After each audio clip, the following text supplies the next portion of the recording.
ለፍሎሪያን ዊርትዝ ዝውውር ከባየር ሌቨርኩሰን መደበኛ ጥያቄ አድርጎ ውይይቱ ቀጥሏል። ውድ ቤተሰቦቻችን ከተጫዋቹ አረንጓዴ መብራትን አግኝቷል። ፍሎሪያን ዊርትዝ ሁለተኛው የሊቨርፑል ተጫዋችም ሊሆን ሰዓታት ብቻ ቀርቶታል። እንደ ፋብሪዚዮ ሮማኖ ዘገባ ከሆነ እንደሚታወቀውም ተጫዋቹ የባየር ሙኒክን ጥያቄ ውድቅ አድርጎ ሊቨርፑል እንደሚቀላቀል የምሽት መረጃችን ላይ ለሊቨርፑል ደጋፊዎች በሰበር አድርሰናችሁ ነበረ።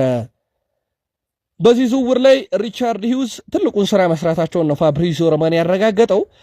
ፍሎሪያን ዊርትዝ በባየር ሌቨርኩሰን ቤት 196 ጨዋታ አድርጎ 57 ግብና 62 አሲስቶች ያሉት ፍሎሪያን ዊርትዝ በዚህ ውድድር ዓመት ደግሞ በአጠቃላይ በሁሉም ውድድሮች ለባየር ሌቨርኩሰን 45 ጨዋታን አድርጎ 16 ግብ 14 አሲስት 30 የግብ አስተዋጽኦ አለው። ገና 22 ዓመቱ ነው። የ10 ቁጥር ሚናን በትክክል ወስዶ መጫወት የሚችል በጣም አስደናቂ ጀርመናዊ ተጫዋች ነው። የአርኔ ስሎትን ፕሮጀክት ተቀብሏል። እጅግ በጣም እንደማረከውም ነው የተናገረው። መጀመሪያ ግን ለየት ያለው ነገር ውድ ቤተሰቦቻችን ለሲቲ ከባየር ሙኒክ ጋር ስለምነጋገር ጥያቄውን ውድቅ እንዳደረገና ወደ ሲቲ እንደማይሄድ ነገራቸው። ከዛ በኋላ ለባየር ሙኒክ ደግሞ እንግዲህ ለባየር ሙኒክ ብዬ ነው የተውኩት ባለው ሲቲ አማካኝነት መልሶ ደግሞ ለሊቨርፑል ሲል ባየር ሙኒክን ትቷል ማለት ነው።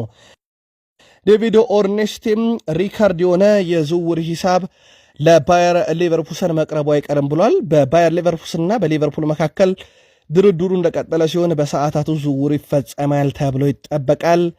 ለሊቨርፑል ከፍሎሪያን ዊርትዝ በፊት ያው ጀረሚ ፍሪምፖንግን ከዛው ስላመጡ ሁለተኛውን ፈራሚያቸው ከዛው ከባየር ሌቨርኩሰን